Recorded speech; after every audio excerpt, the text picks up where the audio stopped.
You're Help! awesome. I'm panicked. Yes, I'm great. No problem. All right, we're on our 4th day in Charleston, and yesterday we spoke with Scott Shore. We're always actually of Edmonds House right here. I'm asking all my guests, who do you respect and admire and believe would be a great guest on the show?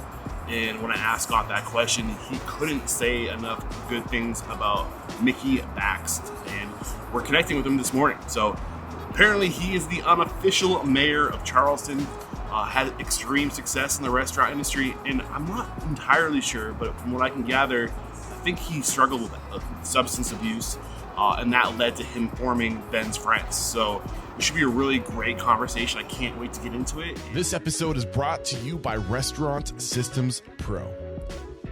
With excitement, allow me to introduce to you today's guest, co-founder of Ben's Friends, unofficial mayor of Charleston, and lover of life and people, Mickey Bakst. Mickey, my man, are you feeling unstoppable today? What a introduction. I am in love with you. Thank you very much, my fan. I'm falling in love with you as we go, man. I really am. You're just a positive ray of energy, dude. And you're funny, and you're a good time. And I see why Scott Shore said you got to talk to this dude. While Scott you're who? Yeah, I know. I Yeah, already forgot yeah. who he was. You know who I'm I know talking the about. guy. Great guy. Great guy. He was a great guest too. We actually just talked to him last night, and he really did say great things about you. And he said, you have to get this guy on the show. So here we are. You made it happen like with really short notice too. So thank you so much for doing that for us. I can't wait to dive into who you are, the stories you have, the knowledge you have. But let's get that motivational, inspirational, ball rolling with a success quote or mantra. What do you got for us? You know, you just hit me with this, and I haven't really thought about it. But today, I'm going to go because I am going to talk about Ben's Friends throughout this, as well as its impact on the restaurant industry. So today I'm going to go with sobriety is my superpower. I love it, man. And that's really near and dear to you. Why is that such an important subject for you? Because your audience doesn't realize this, but I'm one of the older generation in this industry. I did restaurants for 48 years.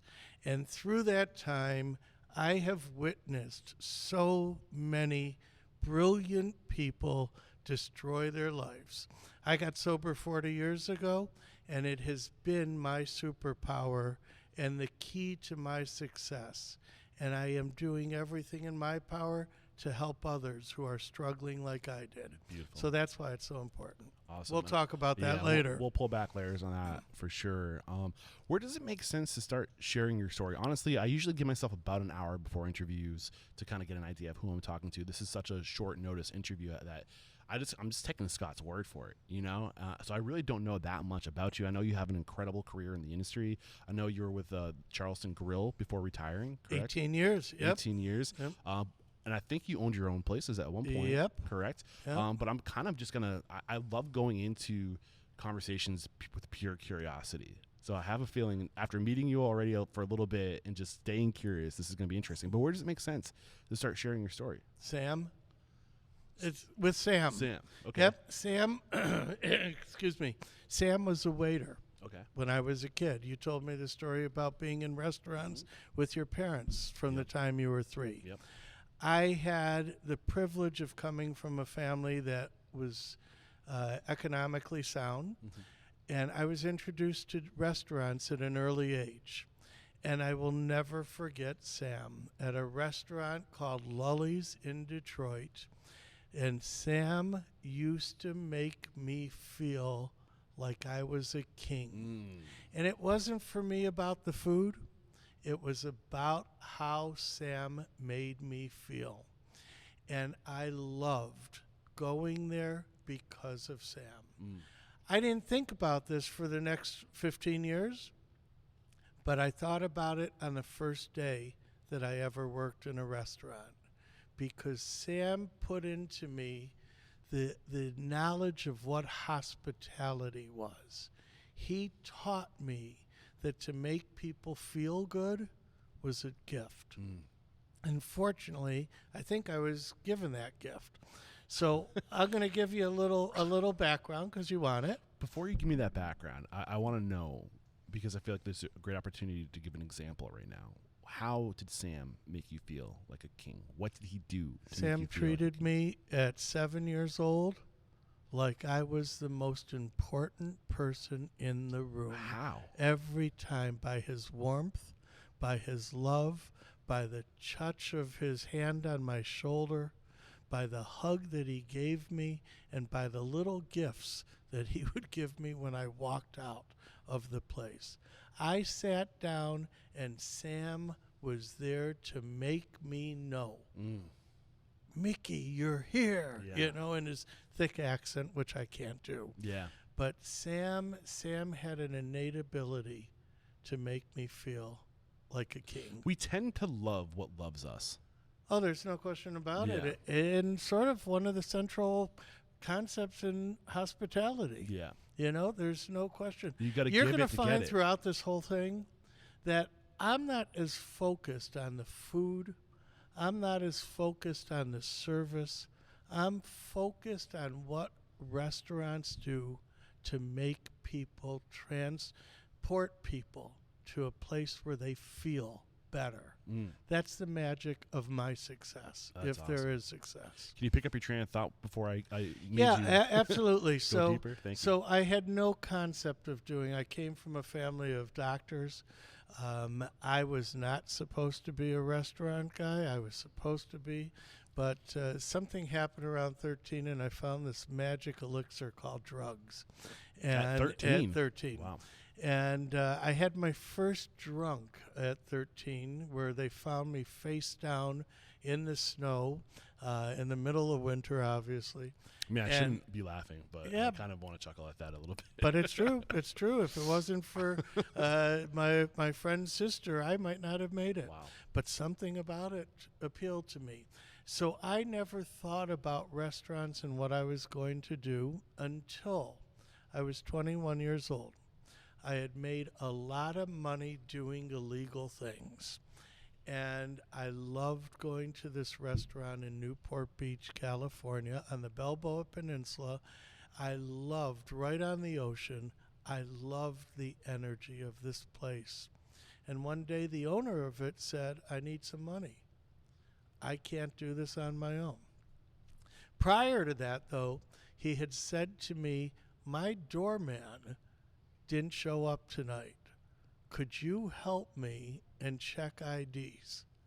And like the greatest drug I ever did, I stood at the line, at the front of the line, laughed with people, talked to people, sang songs, and I had a night that to this day, 50 years later, still resonates with my being. Wow. And I fell in love with the restaurant business that night.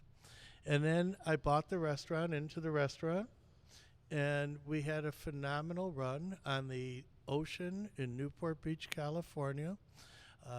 Picture windows looking out on the beach. It was every night a party. Yeah.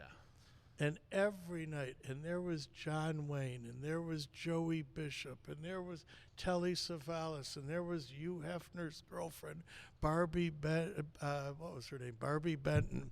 And then there was everybody else laughing and having a ball.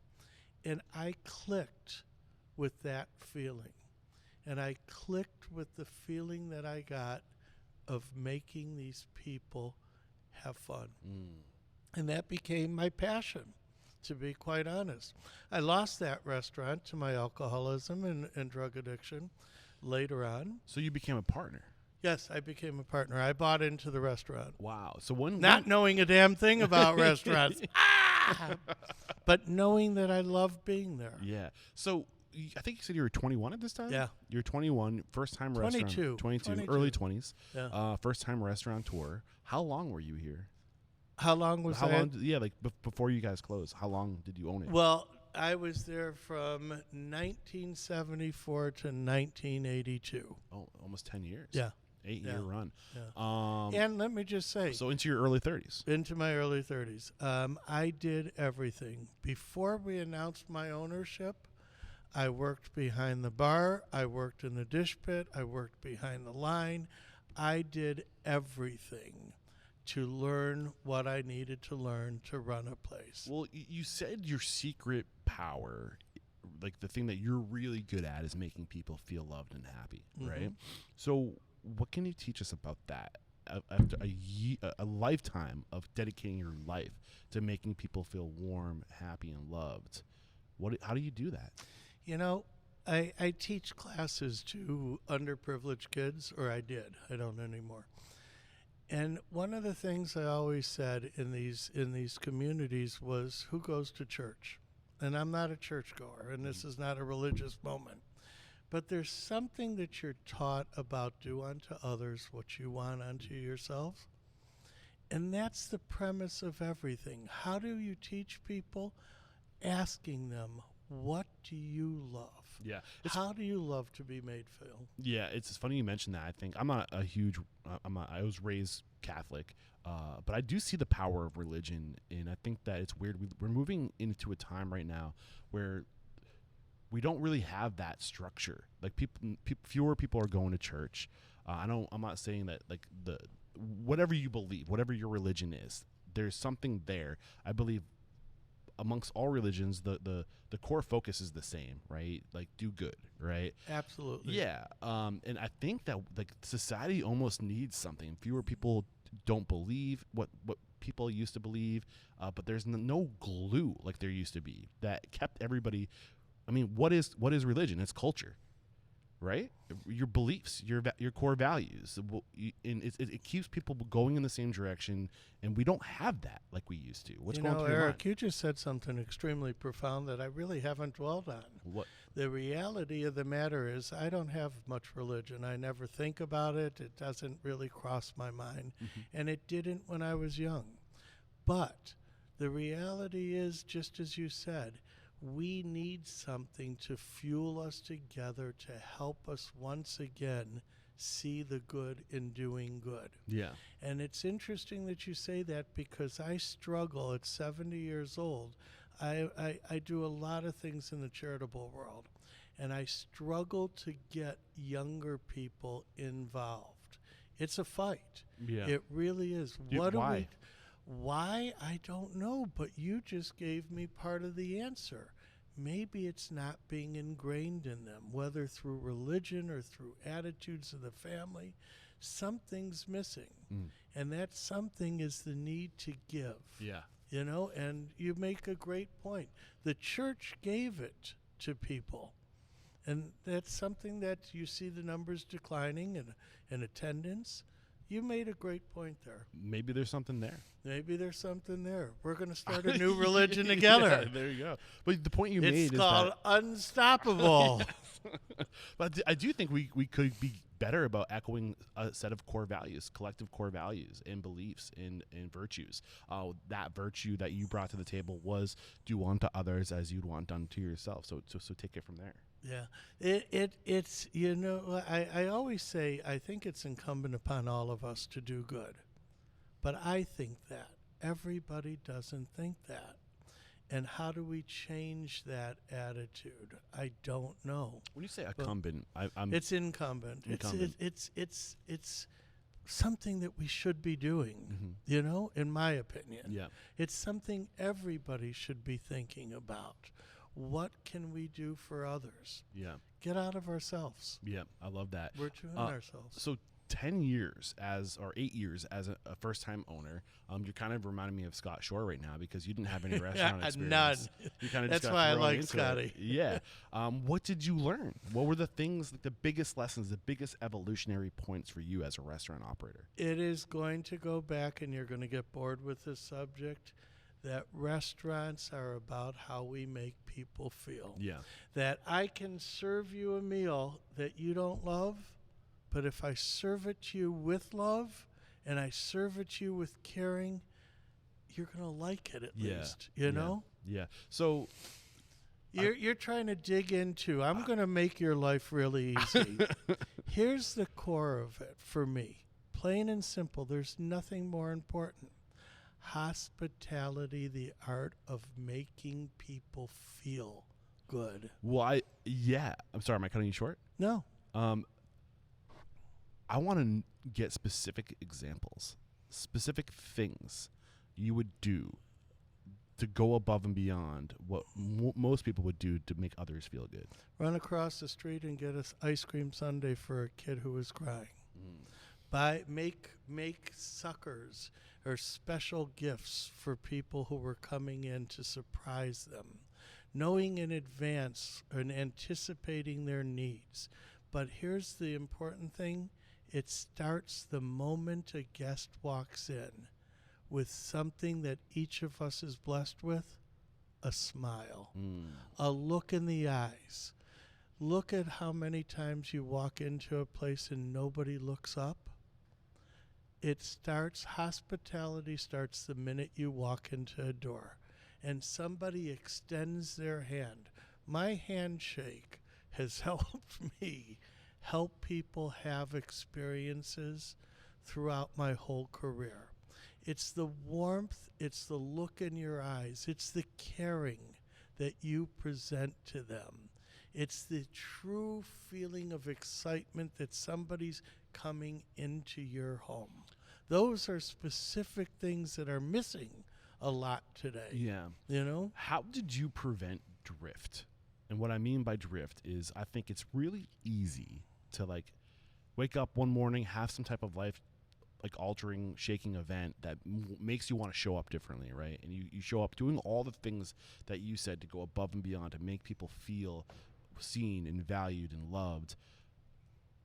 But the wear and tear on life can pull you away from that desire, right? You can get distracted by the details, the all the other stuff that can kind of bog you down in the restaurant industry. How do you stay center lined? If this is your center line, what you just described to us, doing all these beautiful things, how do you not drift away from that over time? You're going to find out that through my sobriety, certain things have become really important. Gratitude is the most important. I drift. I'm a human being. I am not always up. Yeah. I'm not always up, but I remember the things that I have. And when I was in the restaurant, I remember the joy that I selfishly get by making somebody feel better. I had this in my back pocket. I was waiting to bring this to the conversation. I was going to ask what drives you to do this. It's magic. And I think that's what it is. I think human beings, I love studying human behavior and what makes us tick and why we are the way we are. And what you just touched on is a big part of what drives us is in doing that, what you shared with us, making others feel loved, there's a reciprocation. And in that moment, you're seen. I struggled all my career with asking the question, am I doing this because I love people, or am I doing this because I'm selfish? And the reality of the matter is, I'm not really sure.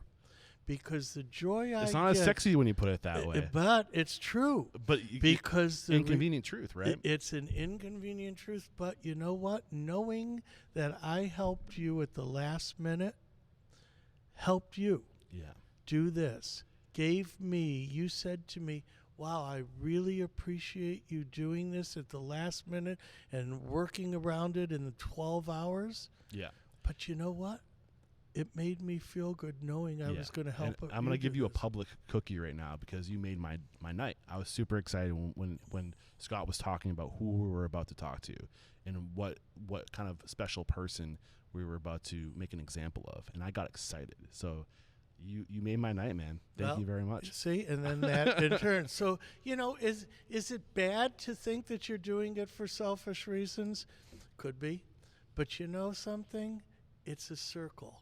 It's a complete circle. I make you happy. Making you happy makes me happy. Well, you pull back layers on this, and this kind of is a little bit of a segue into what we're going to be talking about later. But people in this industry tend to they get sucked into substance abuse. And at the end of the day, what you're getting, that dose of dopamine, is an addiction. And it's, like... Call my wife. Yeah. She'll tell you. She asks, why do you need to do more? And the truth of the matter is, I'm not sure, but I know that doing more helps me. Yeah. feel better. If there's one thing to be addicted to, it's making other people feel good. I'm okay with it. There's worse things. I'm okay. I'm okay. There's with worse it, things, you yeah, know? for sure. I have already added that to my list of other addictions. So this has been a really light, good, happy conversation. I want to take into a dark because place. I'm not really that bright, and No, but so when was your low of low? What happened to you to make you get sober? Usually something bad has to happen. my low of lows. Yeah. You really want to know? Was it after losing the restaurant? 30 years old? No. That's what prompted me to get sober. Yeah. My low of lows. I'm on a 3-day bender. Back then, there was Stouffer's Boil-A-Pouch. I don't know if there's still Stouffer's Boil-A-Pouch. I hadn't eaten in 3 days. I was so weak that lifting my hand up Jeez. was hard. I got up off the couch and I walked to the kitchen, and the only thing in my refrigerator was bottles of 100 proof Stoli vodka with Black Label, which the distributors gave me plenty of, and a box of Stouffer's Turkey Tetrazzini. And I ripped the box open, and I boiled some water, and I put the pouch in it, and I went to the couch, and I passed out. Oh, man. And I woke up later, I don't know how long. There was no water in the pot. It had been charred black, and on the bottom of the pot was this pouch that was charred completely, and the plastic had shriveled up. And inside was this turkey tetrazzini. And I took a fork, and I tried to, with shaking hands, tried to separate the plastic from the turkey to eat it. I knew that I was going to die. I knew that I was going to die. 40 years later, that's what I remember. My restaurant parting life became a life that was joyous at first, but one day I crossed a line. Yeah. And instead of wanting, I needed. And that need grew and grew and grew. And then what got me finally there, right after that incident, I disappeared. And I went into a hotel room. How long or how far before you losing the restaurant was this? Was this right before you lost the restaurant? This was right before. Got it. Right before. It came down to a you or me situation. My partner didn't want anything to do with me anymore. Yeah. I stole from my employees. I would steal from the bartender because I needed more Coke. And I'd tell him your drawer was $100 short. I stole from my partner. I stole from my neighbor. I hit rock bottom. And they found me in a hotel room. And they rushed me to the hospital. And that's where I had a DOA. My heart stopped. Wow. And I was revived, and so began my journey to sobriety. That was my dark spot. I lost the restaurant in January of 1983. I was last in the restaurant the beginning of December 82. And I woke up in a hospital, and my partner eventually said, I can't do this anymore. He bought me out, and I left. Okay.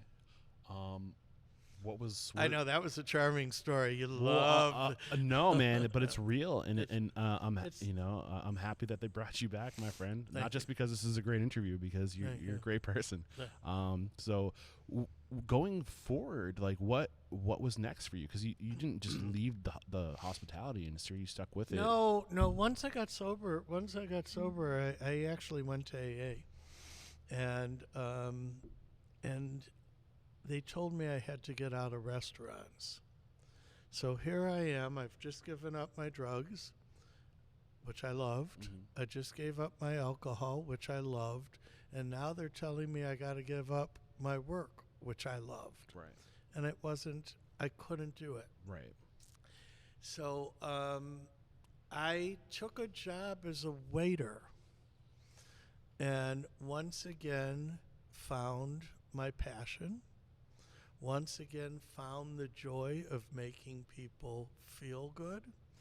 And I waited tables for a while. Did your health turn around pretty fast after getting sober? Were you healthier? It took a while. Yeah. It took a while. Yeah. It took some months. No Yeah. question about Yeah. it. I was weak and I was sick. Well, I think there's a little underlying lesson here from what I understand from AA. The big reason, or AAA, the big reason, is it AA? AA. Yeah. AA, sorry. Yeah. AAA is the road thing. That's what Yeah. that's my membership. Right. Yeah. Thank you. So I know that part of the science behind that is that addiction is triggered by places and people. So if you're around people who are drinking, if you're around alcohol, it's a trigger. So like you have to almost remove yourself from the habits, the things that will make you drink. For you, being at work was a trigger. It was a habit that you'd be at work and you'd drink. Did they get into why that was an option for you? I think that might be, but I think where I'm going with this is, did AA get into why I needed to quit? They said to me that you couldn't surround yourself with the environment. The environment was loaded with booze. My argument today is that it doesn't matter where you go. Yeah. Alcohol's there. Yeah. Go to the gas station. Yeah. Go to the grocery store. It doesn't matter where you go. We as recovering people need to learn how to live in a world that is saturated with alcohol. Yeah. We need to learn how to be in a world where there's drugs at Yeah. every party. I think that's part of the Yeah. issue is we literally live in a world that's saturated with alcohol. Self-saturated. And never before have we had that issue. It's unique to the times we live in. I read this amazing book. I actually had the author on the show. It's called Drunk, and it's a history, an anthropological approach to alcohol over time and why we evolved because of alcohol. There's a lot of theories there, you know. So it's interesting. Like alcohol can be an amazing thing. There's a lot of beliefs that alcohol is the reason why we were able to coexist with each other in mass numbers, because prior to like 10,000 whatever years ago, we were more hunter-gatherer, small bands, and there was a lot of anxiety associated with being in numbers greater than 150, and we weren't equipped to handle it. But when you drink alcohol, your frontal lobe gets dampened, and that's the thing that makes you think you can't trust anybody, and all these crazy things happen. So it actually allowed us to coexist in greater it broke numbers. down our inhibitions. Yeah. And it was a ritual we could share with other people, and now we have culture, right? Well, actually, that makes a lot of sense, because if you think about the churches trying to bring people together. But literally, people. Alcohol. Go ahead. Sorry. No, alcohol was part of the ceremony. Yes.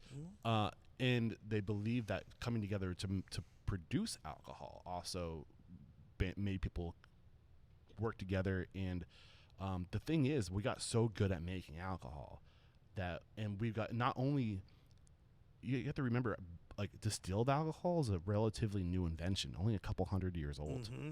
You know, we were never meant to have this much volume and this strong of alcohol. It's truly unprecedented. But if you're alive today, it's all you've ever known. It's normal. Yeah, absolutely. You know, but like we have to look back into time. It's like we aren't equipped to have the amount of abundance and the level of strength of alcohol that we have today. We're saturated in alcohol. And I think that's a big reason why there's so many issues. I have to tell you, this is a place I've never walked before in this idea, but it makes a lot of sense. Mm-hmm. And we are absolutely saturated. Yeah. And I don't know how we got there. You're giving one reason, but the reality is, saturated or not, we as human beings have the ability to make a choice to go there or not to go there. And that's what I focus on. And that's the frontal lobe again. Yeah, you know, you can override it. Yeah. It's a very powerful thing when you know how it works. I used to stand behind the bar and open up drinks for people, pour drinks for people, open up wine for people, look at them having a ball, and just remembering that's not for me. Right. You know? Right. This is a great time to take our first break to thank our sponsors, and we'll be back to kind of continue through your evolution as a restaurant professional. We have to interrupt today's video to let you know that right now, Restaurant Systems Pro is offering a no strings attached 60-day trial that will help you improve your systems increase your profit, and find better work-life balance, all you have to do is click the link below. We're back, and where we left off as far as where you were in your career, you're 30 years old, you're or 30 plus, maybe your early 30s, 30. we'll say. Yep. And you get sober, you recover from your bottom of the bottom, the rock bottom. You're on your way up. You're serving, and what's next? Like what's your plan? Do you have a plan? Like what's going on? Actually, the decision was made that I couldn't go back to the lifestyle I was living. The decision was made by me, but I did not want to give up the love of serving that I had. And so I made a conscious decision to move away from the casual bar into the ultra high-end fine dining world. Okay. And to do that, I needed to study. And here I'm saying to you in the break about how I'm rather simple, but I literally went about it. Wine was a very big deal. I remember laying in bed with a book from Alcoholics Anonymous and a stack of books on wines. And I studied those wine books night and day. And I started traveling and going to restaurants around the country that were more higher end than what I was used to. I remember Stars in San Francisco. Mm-hmm. I remember Le Cirque in New York. I would go to places and see what was happening and fell in love with the idea of a fine dining experience. Yeah. I would love to go back to those restaurants. What is this going back 20 years ago, right? No, it's 30? going back far. 25, far more, yeah. almost 30 no, years ago. Almost 30. 30 years Yeah. ago, yeah. Well, if you think that I'm 40 years sober. So this is Yeah. 1984. Right. 83. Yeah. So I'm just thinking, like, I would love to be able to go back in time and experience those restaurants then and to see what was the level of service then versus the level of service now. Is that level of service almost is it not where it was, or is it more abundant than what it was as far as where you find that level of service? You know, your service is expensive for people. You know, I just had this discussion with some restaurateurs. Do you ever hear the restaurant Las Penas? Las Penas was a absolute landmark in fine dining in New York. You walked into Las Penas and there were flowers that were magnificent. You looked at art on the walls and you stopped in your track at how beautiful it was. Yeah. You sat down and you had Italian linens that just felt magical.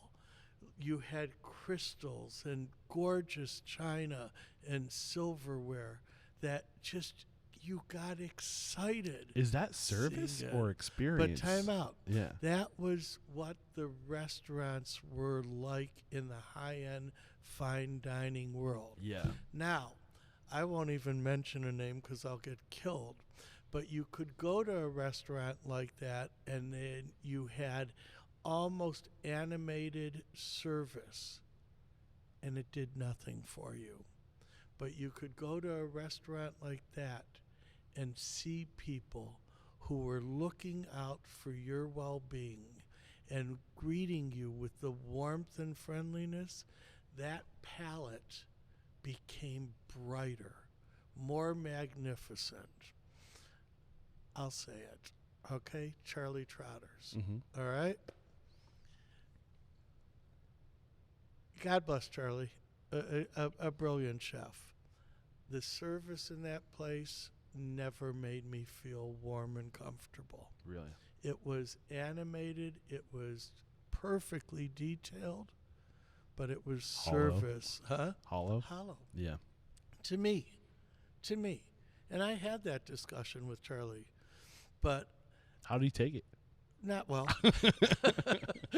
I've heard. I never obviously Not- never met him, not well. but I heard that he was pretty rigid when it came to like the way he did. The way things. he did things had to be. And God bless him. He was a tremendous success in that. Yeah. But you went to other places where that palette was so beautiful. And as I just said, it was enhanced by hospitality. Mm-hmm.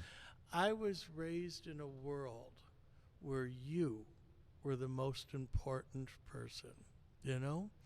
And I know there's an argument these days that the employee is the most important person, and I agree the employee is equally as important. There's no question about it.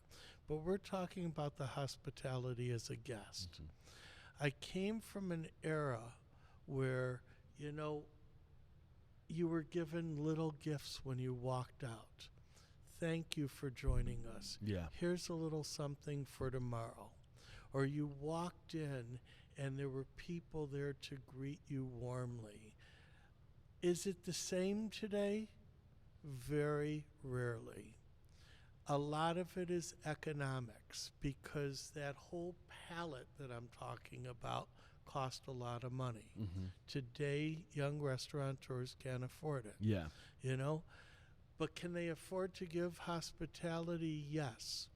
But I have a feeling that the cost of opening businesses is so great they don't have the time to train people and Yes. tell people what they think they need. And I think this is kind of around the time that now we're looking at like the early 2000s, where you have people like David Chang come into the picture, right? Where he said all that stuff that you described before, the flour, the fine dining, the perfectly ironed, tablecloths, white tablecloths, all that stuff is operational expense. That's just not necessary to deliver hospitality. Well, that's what he said. There's no question about it. And it isn't.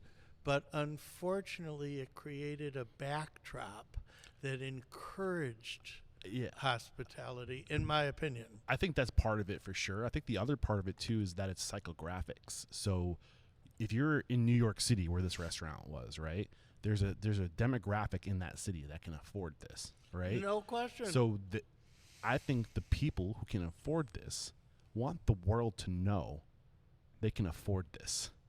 And it's about being seen in restaurants that only I and a few other people can go to. And that feeling of being above a part of the elite is what you're selling. But let's go to a small town where you can't. But you can still put things in your rooms that make it look and feel warmer. Right. All right? We have gotten to such a stripped down. When did that industrial phase where you have the pipes above the rooms, the open piping above the room, everything, the hardwood chair, the hardwood thing? What happened that we went so far when you really can add nice warm touches with a simple little one flower on the table? Right. You can do those things. Yeah.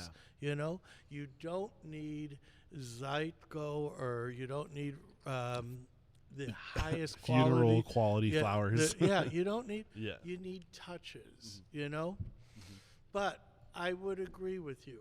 I have been in restaurants that do not have any of the frills, and I have felt like I was a long-lost friend who finally found their way home. Yeah.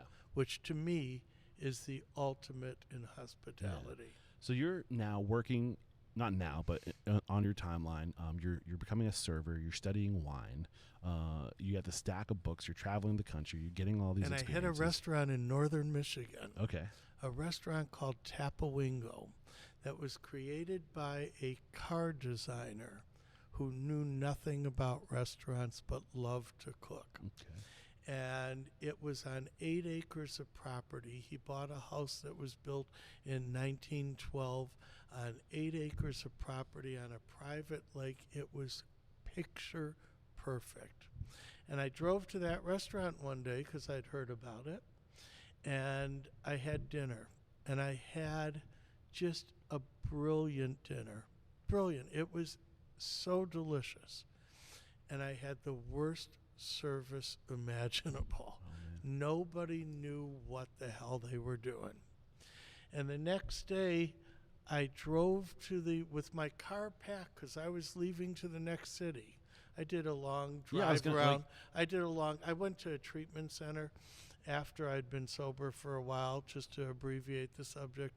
And then I got in my car and started driving by myself. I can relate with that. I drove all over from Alaska to Florida. I have not. Wow, man. By That's the way, a drive. the drive on the Trans-Alaskan Highway back in the 80s was, if a moose was on the road, you didn't move until the moose that's a traffic moved. jam. Yeah, that was a traffic jam.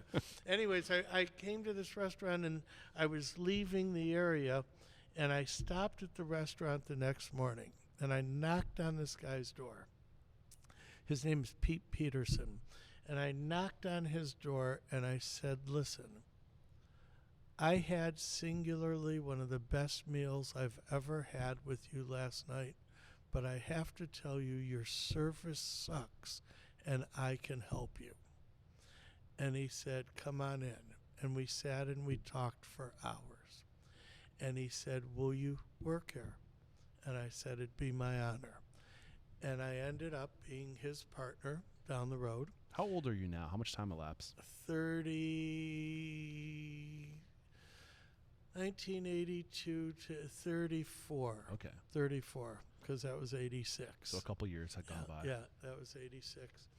And Tapawingo went on together as a team. Our first chef's dinner in the middle of a 400-person village in the middle of northern Michigan, 5 hours away from the biggest city, Detroit. We created something together that was magic. Our first chef's dinner, a young kid by the name of Charlie Trotter, who had just opened a restaurant, a young kid by the name of Emerald Lagasse, who was just opening a restaurant, a young kid named Brad Ogden, who had a restaurant called Larkspur Inn in California. Our first chef's dinner in the middle of nowhere. We created a little mecca for culinary that people came from all over the country. And I love that place passionately. Today, Pete and I, he's now 80, we're closest of friends. We talk all the time. But I had to sell that for a couple of reasons. Number one, living in the country at first in early sobriety was really safe and it was really healthy. But there came a point where I needed to grow. And there was no more growing in a seasonal area. Yeah, especially in the 80s. Yeah, it got tough, and the winters were hell. And moving to Florida for 3 months in the winter became expensive. Mm-hmm. And so I ended up selling out of that and doing the next project. So what was the next project? The next project was a restaurant called Tribute in Detroit, Michigan, where I was given a blank checkbook to create by a near billionaire to create a restaurant to entertain the auto industry. And if you look, checkbook by it was a blank billionaire in the 80s. So that's you think no, about inflation. This was in the 90s. Oh, in the 90s. Yeah, but still, with inflation, they were a billionaire. Oh, there's no question. There's yeah. no question about it.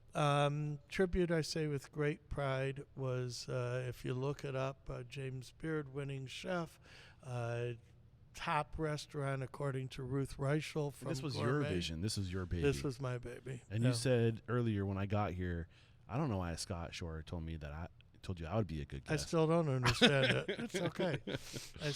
But this was the vision to create a mecca in Detroit to fine dining, and every detail.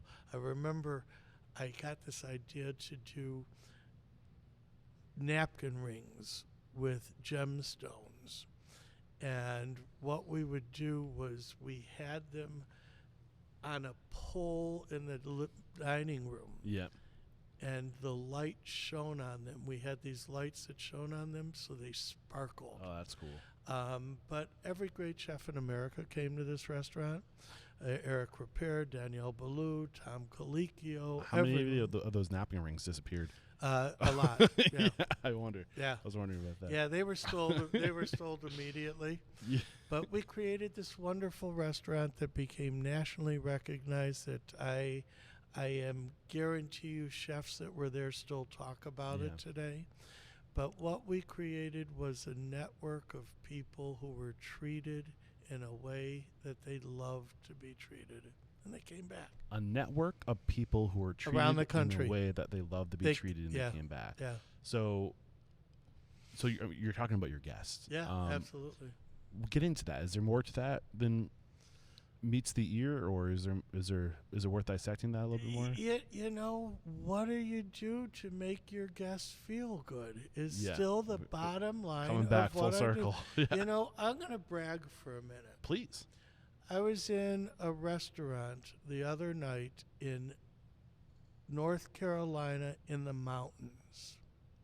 And I walked into the restaurant and somebody went, "Oh my God, Mickey, is that you?" That somebody had been at Tapawingo in 1988 or 89. Wow. And they remembered what happened. Think back on all of the great experiences you've had in restaurants. You remember the people that help create the experience for you. What's that Maya And so Angelou that quote? network, oh, absolutely. Yeah. Yeah. You can't- You remember. You may not remember what they did, but you remember how they make you feel, Yeah. or some paraphrase form of that. I have been blessed because of the hospitality I have gotten. Yeah. This is beautiful. So as far as this is the first restaurant that you opened, right? From scratch. Yes. No.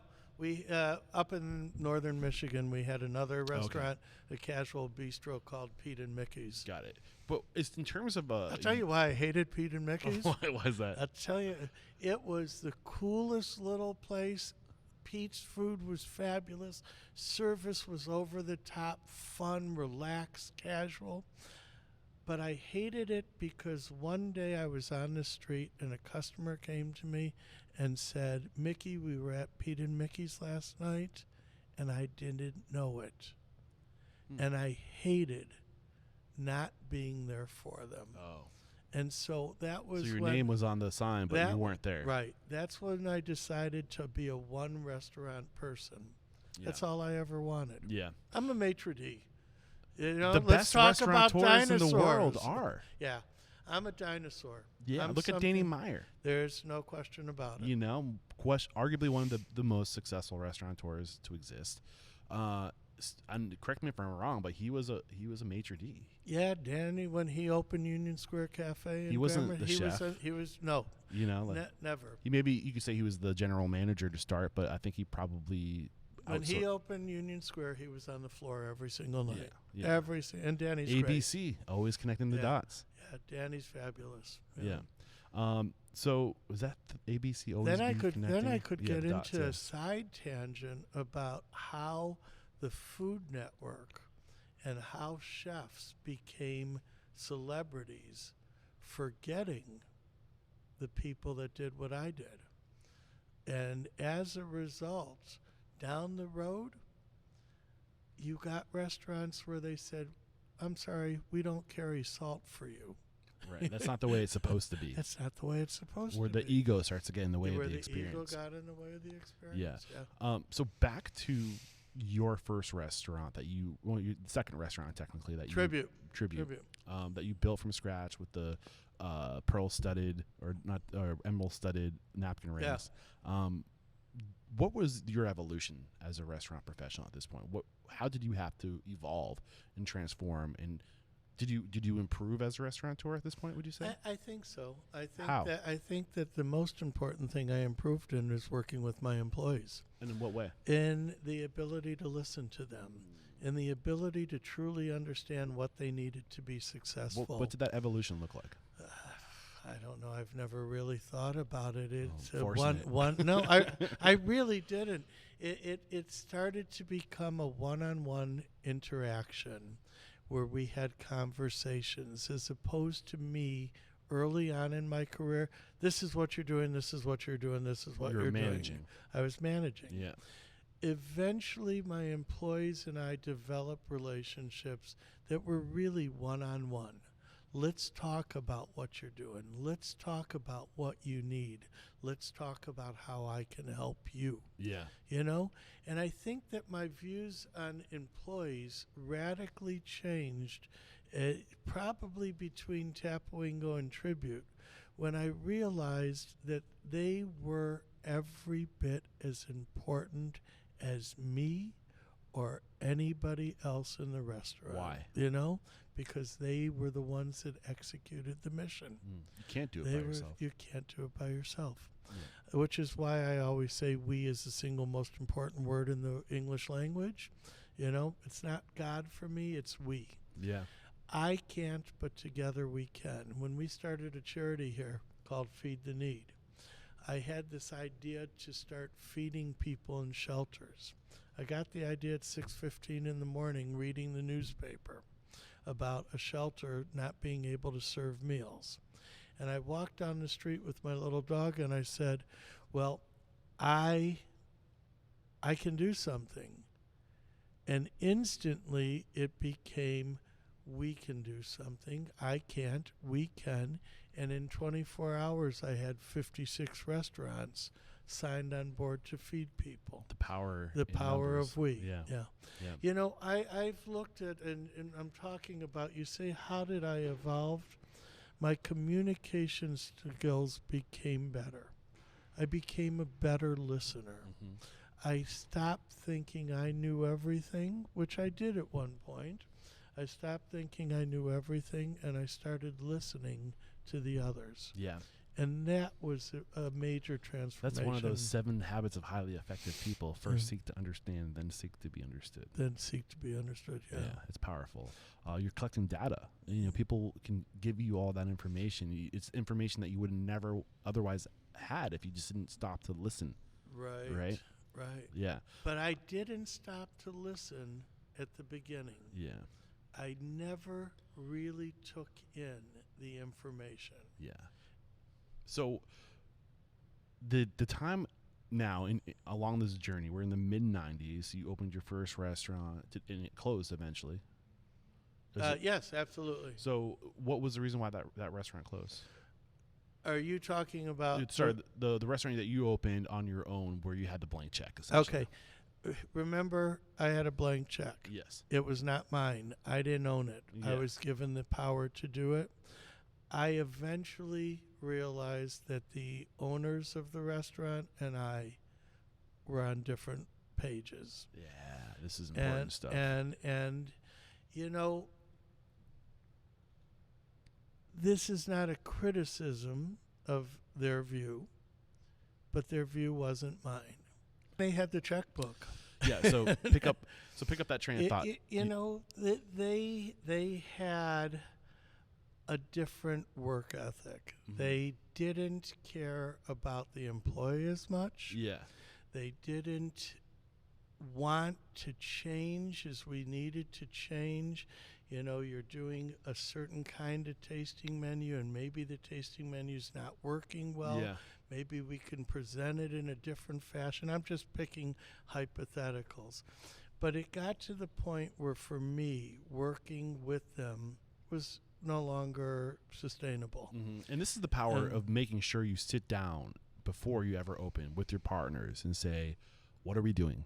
Who are we? Or What's the vision? waking up and finding out that you did sit down and everything they said Yeah. really, as time went on, Wasn't true. Yeah. That's the thing. Yeah. So and they had the checkbook. and then you know, they're both passed now. Okay. And they were alcoholic. And I couldn't. So the ending day, and you know, I guess I started. So Yeah. sorry, people. The owner, I was in the dining room talking to the head of Mercedes, the CEO of Mercedes-Benz, Yeah. was in Detroit, and I was having a conversation, walking him out of the restaurant, and the owner was bomb drunk at the bar, and he looked at me and he said, "Who is that?" And I couldn't say That's the owner. And that next morning I woke up and I said, I can't do this. Why couldn't you say that's the okay, I got it reversed. Yeah.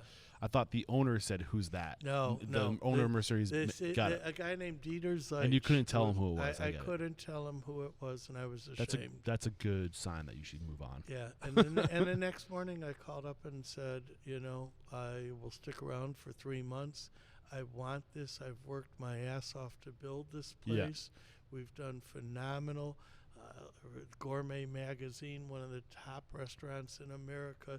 New York Times, the best restaurant anywhere between LA and you New just York. Opened so many doors for yourself. You can go anywhere. And so I just couldn't do it. I couldn't. So let's zoom up to 30,000 feet. I think we really kind of got an idea of what it is that makes you special. It's this drive to deliver unmatched hospitality, warmth, generosity, seeing people, making them feel special.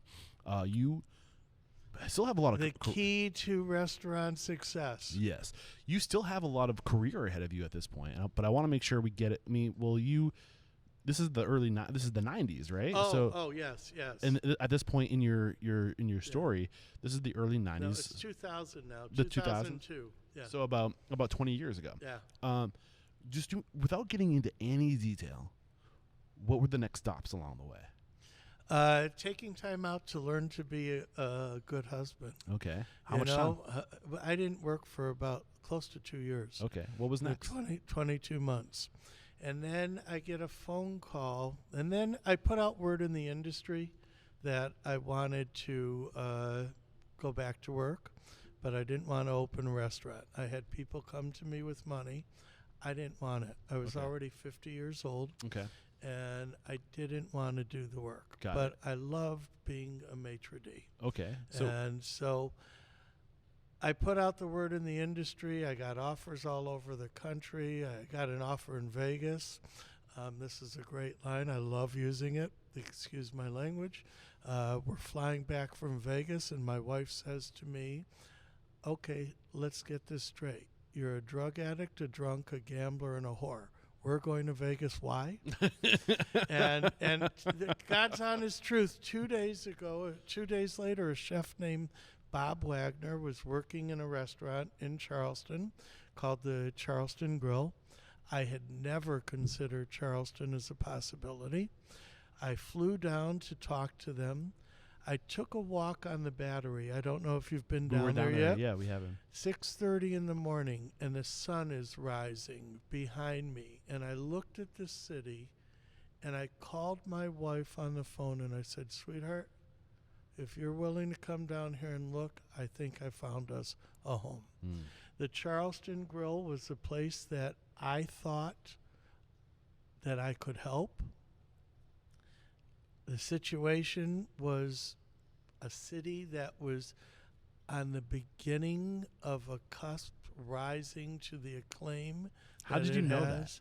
Because you felt it with the chefs you talked to. What's the year? 2004. Got it. 2004. There was the potential for so much excitement. I met with some of the city chefs and talked with them before I accepted it. The restaurant community wasn't yet tightly knit. I thought I could help with that, and I accepted a job here. I think I want to spend some time before we, start to think about wrapping up the conversation and talking about the things you want to create awareness about. I think one big piece of value you can offer the listeners is how do you bring together a restaurant community? Because one lesson I did it great. I'll tell you. But there's so much value in that. And in my travels, going to all the major cities across the country, talking to restaurateurs, it's the restaurateurs that are a part of a network that support each other and collaborate and step in when one person's fallen down. It's that family of restaurants, and they all, there's clearly always a network of restaurants in every city, and it's more than just I know them. It's a support group. There's no question about it. And it sounds like Charleston hadn't quite developed that yet. What I did, this is one of the proudest moments in my career. Okay, I came to work at the Charleston Grill. it was inside a hotel. I'd never worked for a company that big. I'd never worked for a hotel. I had the hotel throw a welcome to Mickey party. I'm not joking. I planned every aspect of this party. And we invited every chef, owner, bartender, GM in the city to come and meet me. And we had beautiful food, and we had world class. I went to all the distributors. I said, you're bringing your best. Here's what you're going to do. We had music in the corner, and every major restaurateur came to this event. And all of a sudden, there was a room with 150 restaurateurs who had never gotten together as a group. And that was the beginning of people starting to come together. What was the energy like in that room? Oh, it was the greatest. I met everybody that night. I shook every hand. I touched every person. I handed every person my card. And it literally set the tone for the rest of my career. You said at the beginning they called me the Godfather, Aaron? The unofficial mayor. Yeah, the unofficial mayor. But they called you the Godfather too, huh? The unofficial mayor of Charleston. I literally made connections with everybody, and I sought everybody out. I reached out to everybody. Through my career here in Charleston, every new person that came to town to work in a restaurant, I reached out to and took to lunch and welcome them into the community of Charleston. Then charities. The biggest charity is 2005. That wasn't the biggest event. Katrina happened. And I organized a charity event that 56 restaurants participated in. Bonding started. And now, I say with great pride, it developed and developed and developed. Now, a little bit, the new kids, it's not as much, but we're working to keep them together, introducing people to each other, looking at common needs, looking at helping each other when somebody comes to town. I think that's important. Absolutely. Is it coincidental that Charleston started to explode right around the time Mickey came to town? It's funny. I'm giving a speech tomorrow for Mike Latta. I think I told you that downstairs. I say it's instrumental that that the city started to explode when Fig Restaurant opened. There are those that would argue that I had something to do with the hospitality and elevating the hospitality. I won't say it, but others will argue it. But beyond that, just the power of minds coming together. And when minds come together, they all improve. Everyone benefits. Yeah, there's no question. And that's why the people who are at the top of every city I go to are friends with each other, because they're working with each other. And it is an unfair advantage. Yeah. But just because they're talking to each other doesn't mean you can't be a part of that group. Don't think you can't talk to them. Don't think you can't approach them and ask for help, because they are where they are because they're willing to help. So don't say there's a clique over there, I'm not a part of it. Go be a part of it. Go ask somebody out to lunch. Go bring somebody in to if you've been there for 5 years and then there are new people, go reach out to them. Be the glue. Be the first person to extend the olive branch. Eric, you have just said everything that I've said in the past beautifully. Thank you. Truly beautifully. Yeah. It's about we, especially in the restaurant community. We need each other to grow. Yeah. No question. Yeah. We are approaching the end of our time. I know been so much. It's been a blast, and you've really been truly a lot of fun to talk to, but we're not done yet. I do want to talk about, so a part of what we do here in covering the journeys, the lives of these restaurateurs and what they've learned, we come to present day. You are retired. How would you identify your work status right now? If you called my wife, she'd say, no way. I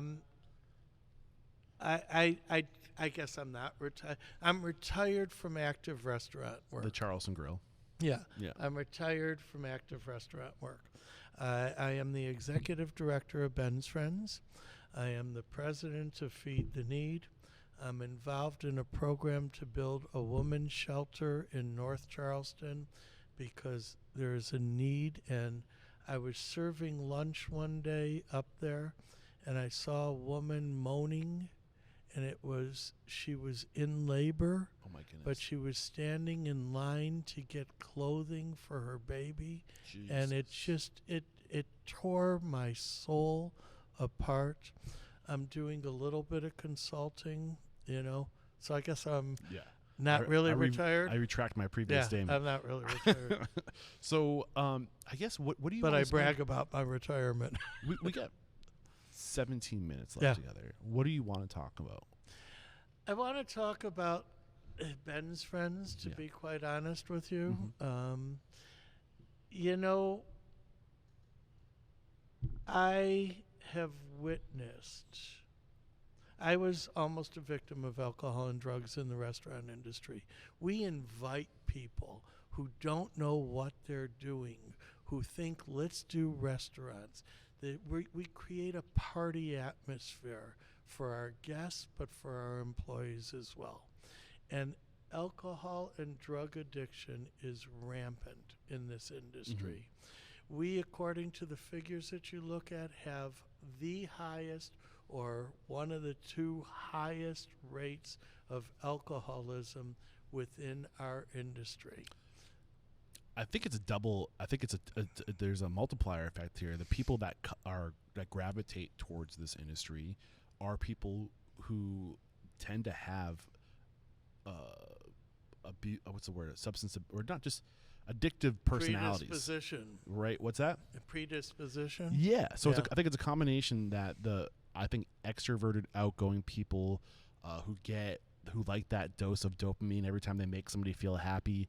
It's one of the qualities of them, and I think that was the original drug, right? Is making people feel good. The natural chemicals that your body releases when you do something, and then over time, like they call us the drunk ape for a reason. We started figuring out how to play with drugs and alcohol because we like the way it feels. I think it's a part of who we are as people, that we want to get that dopamine. We want to get the feel good chemicals. And you get it when you walk into a restaurant. Yeah. And you get it when you're done with work and there's a cocktail there. So you have these people who have a predisposition to it, and then you surround them with the alcohol. Right? Yeah. And so sorry, just keep going from there. No, so you have a situation that creates abuse. Yeah. Plain and simple. We also are an industry where everybody's getting out of work late. Mm-hmm. You get off of work at 5 or 6 o'clock, you got a couple hours to unwind. Yeah. You get off of work at 1 in the morning, what the hell do? You drink. Yeah. But the bottom line is our industry is just saturated, literally, with alcohol. I'll be honest, man. I don't think I've ever publicly said this out loud. Like I think it's that element of the industry, beyond the fact that I do love to like you make people feel good, right? I love restaurant people, and I love the camaraderie, the social aspect of being a part of restaurants. It wasn't just a place to go to work; it was a place to go to work and have fun. Yeah, exactly. Yeah. And that's, I think, one of the reasons why I love the restaurant industry so much is I love the work and I love the people who make it. Absolutely. So much so that I've made a life out of talking to these people, Absolutely. But it was part of it is the party aspect, the having a good time, the having drinks and socializing afterwards is a big reason why I love this industry. Well, and it's a big reason that other people love this but industry. I'm aware of it, and I try to be careful. Like I don't think it's gotten to the point where I've really fucked my life up, or anything like that. You but I seem do to like be to have a doing good time. pretty well. Right. Yeah. But I'm very And aware you of look my. good too, for those that haven't seen you. I think I'm aware of my addictive personality. I'm aware that I come from a history of people who are alcoholics, on both sides of the family. So like I intentionally will stop myself from getting to that point, but because I like it too much that I don't want to have to quit. You know what I mean? Right. I think there's a balance that you have to find. Like, how do you? Yeah, but sometimes people cross the line where they can't get that balance back. And that's the problem. You may be able to control and keep it in wraps, but somebody else can't. Remember earlier in the conversation I said I loved it, I enjoyed doing it, but one day I woke up and I needed to do it. And that's what happens in this industry to those that succumb to alcohol. One day, it's a ball at first. Yeah. I had a blast. Yeah, I'm sure you did. I had a blast for years and years. But one day, it isn't a blast anymore. Yeah. And Ben's Friends was created out of one too many people not having a blast anymore. Ben's Friends was created for two situations. First, Ben Murray. Ben Murray was a chef that was working for Steve Palmer, my partner in Ben's Friends, co-founder. And Ben didn't show up to work one day. And they found him dead in a hotel room. And Steve was broken. We have seen too many people in our industry go out there and not be able to come back. They destroy their careers, they destroy their families, they kill themselves. And we got sick and tired of it. And this is where I become really serious, because we are committed as an organization, which started here in Charleston with Steve Palmer and myself. We are committed to helping anybody in this industry who has fallen into the trap and now, instead of wanting to, needs to use. And that is what our mission is. Yeah. We have grown from 1 city to 30 cities for live meetings. We have national meetings every single day on Zoom, the all-powerful Zoom. We have nightly meetings. We have meetings for women. We have meetings for men. And now we're launching a meeting for family and friends of the recovering addict. Wow. So you ask what I'm doing now. Ben's Friends is my mission. I love the restaurant industry. It has given me a life that is greater than anything I ever imagined. And I want to give back. And we in Ben's Friends do that by helping people who are struggling find a path to sobriety. We don't tell them which path to go. We just help them on their way. Somebody's listening to this right now, right? And they're thinking to themselves, maybe I should reach out. Maybe I should get the help I need from Ben's Friends. What's that process look like? Go to the website, bensfriendshope.com, send me a note. We will answer immediately. Yeah. And if it's not me, it will be somebody from around the country, most preferably somebody in their geographic area and of the same gender. So why is it important for the same gender? I was curious about that. Well, you know, I don't know it's as important now, but I'm old and AA sort of burned that into me. Yeah. And what was the reason? The reason was because relationships in early sobriety can really screw somebody up. And people tended to get involved and then go back out when it didn't work out. Yeah. And so, you know, AA says don't get involved in a relationship if you're not in one for a year. I don't know if I believe that anymore, and I don't know if I think it's as important. But in this day and age where people are screaming about behaviors, and it's safer. Yeah, I think that if you meet somebody and the chemicals are flowing and you're looking to have a good time, I think we go to alcohol to kind of, 10x those chemicals. Yeah. Like to get a better experience. I think habitual when you're dating too. What you do is you go out. So I can see why it could be dangerous. And then hypothetically, you go out with somebody, you really like them. You go out 5 times, you think they're the greatest, and then they don't want to go out with you. Oh. And you're newly sober, and your emotions Depressed. are just beat, and you get depressed, and what do? You say, screw it, I want to drink. Yeah. You know? Yeah, that's a good So- point.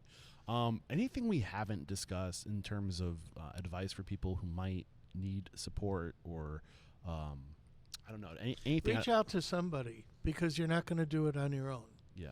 Do not try to do it on your own. Mm-hmm. In 40 years of sobriety, I can count on one hand the people I know that have done it on their own. Mm-hmm. Get help. Ask others who have gone before you what they did. Yeah. Listen to others. At the beginning or earlier on, we were talking about how I started listening. When I first got sober, I wanted to do it my way. It took me 6 years to get sober, and those 6 years turned into a living hell. Once I started listening to others and asking for help, my life started changing. Yeah. So the most important thing is ask for help. Yeah. Don't try to do it on your own. Yeah. We still have a little bit of time. And I'm being gosh, greedy. And I don't even know what I've said And so I'm far. being greedy, so I'm going to stretch this to the full hour. The Restaurant Unstoppable's mission statement is to inspire, empower, and transform the industry. I mean, we're definitely inspired after listening to your story. We're empowered. Whether you agree or not, I believe we're empowered. But around this idea of transformation, you kind of talked about how we could be better with substance abuse for sure. But with somebody who's so observant, and I'm picking this up on you, you pick up on details. You know, like you're curious, you listen. As somebody who's been paying attention to the industry for over 4 decades, where is the industry today versus where you think we should be or could be if we were a little more aware and conscious of the direction we're going in? You know, I think a lot of the industry today has been dictated by COVID, the reality. Cut that out. It's a lot of talking. You can cut that out, right? The reality is we're an industry that's shorthanded, horrifically shorthanded around the country. Yeah. Every day I'm hearing people talk about, I don't have the staff. I have to close a day a week. I have to close 2 days a week. Where we are is trying to find out a new model, what works and what doesn't work in the new environment with the new employees. I hear stories every day of employees who come to work and then say, you know what, I don't want to do this. I hear of no-shows in a rampant epidemic proportions, people calling out all the time. We have to learn a way to bring people back into the industry. We got a bad rap. What happened was people learned about being at home, so they left the restaurant and they went to a different profession. We lost how many millions of employees? Right.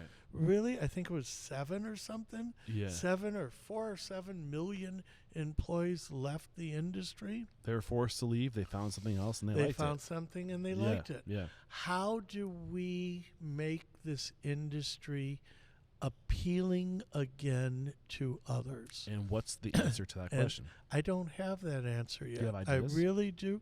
It's the hours that we work, the services that we offer to our employees. You know, we went, and I'm a criminal. I'm guilty. Yeah. I know I'm guilty. I had people work 70 hours a week. I had them miss weddings. But was it by choice, or did you have no other choice? Is that just the culture? We had no other choice as a culture. Yeah. And I didn't give them any kind of health insurance, any kind of vacation time. We need to start looking at what our employees are asking for to keep them here. What does an average restaurateur, what do all restaurateurs have to do collectively to give the employee what they're asking for? That's a deep question that I don't know the answer for, but I think that the answer is the caring of the employee. Yeah. We have to give our employees the love that we give our customers. I think there's a universal... You were looking for one answer. What answer were you? I mean, the thought that I believe needs to happen, the one thing that needs to happen is I think restaurant owners need to communicate, create a new standard. But I think the issue... It extends outside of the 4 walls of our restaurants. I think we have conditioned the consumer to expect a certain cost or certain value for the services we give, and we can't do it based off of what those standards, those social norms are today. I think we need to start charging more. I think we need to recognize that if we want to be taken seriously, if we want to recognize the value we offer society and the services we provide, we need to charge collectively, and we have to stop undercutting each other. I think the reason we are where we are today is because people in menu engineering for the existence of restaurants is what were they doing down the street? What are they charging down the street? Okay, let's charge less. And after 50 years of that, we just give so much away. You know? Charging more is absolutely A-okay, as long as we're using the profits to take care of our staff. But there are so many people out there that are doing so well, and yet their employees aren't. Exactly. This is a whole conversation that I get into and people get angry about. Why? There comes because the people that get angry are the owners. Because they've worked so hard to have that. Who are you to take it away from me? Who are you to take it away from me? Yeah. But the reality of the matter is we have to create a model that creates an environment for our employees that they feel that they're treated as well as our guests. And it's expensive to do that. And it's expensive to... And it's like, why don't we have tablecloths and beautiful flowers anymore? It's expensive to do that, and I think, I think we could be... I think we have to stop being afraid of charging what we're worth.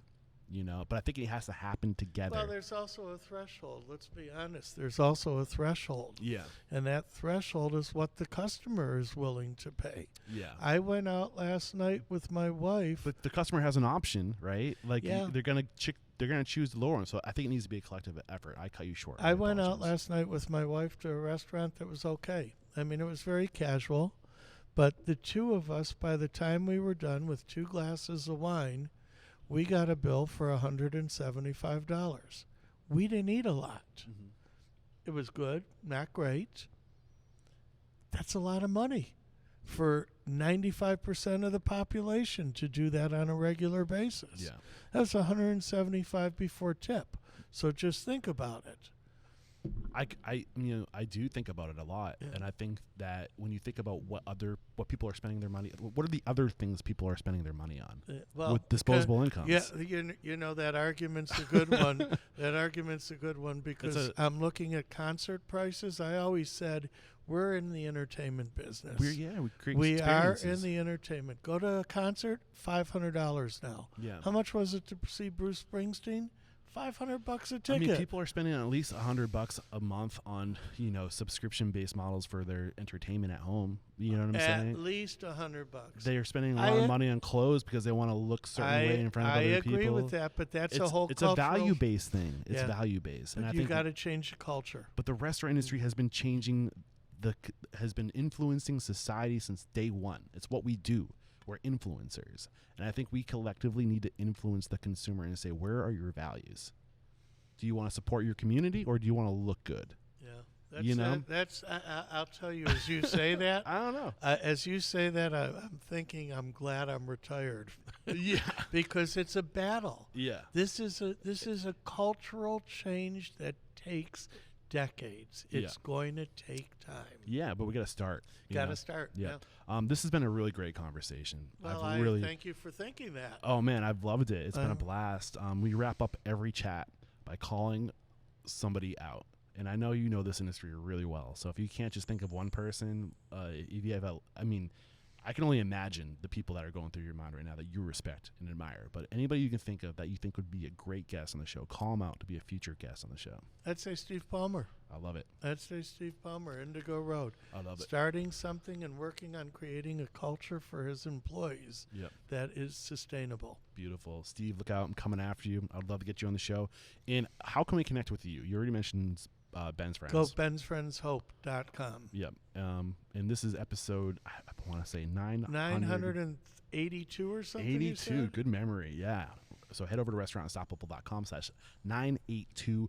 We'll have a summary of today's discussion as well as any links to how to connect with Ben's Friends and what's going on over there. And I just cannot say thank you enough for taking the time. You already did. I'm going to say it again. Thank you so much for taking the time to share your story, your knowledge, your mentorship. You are an inspiration, and there is no questioning you are unstoppable. Thank you, Eric. Thank you.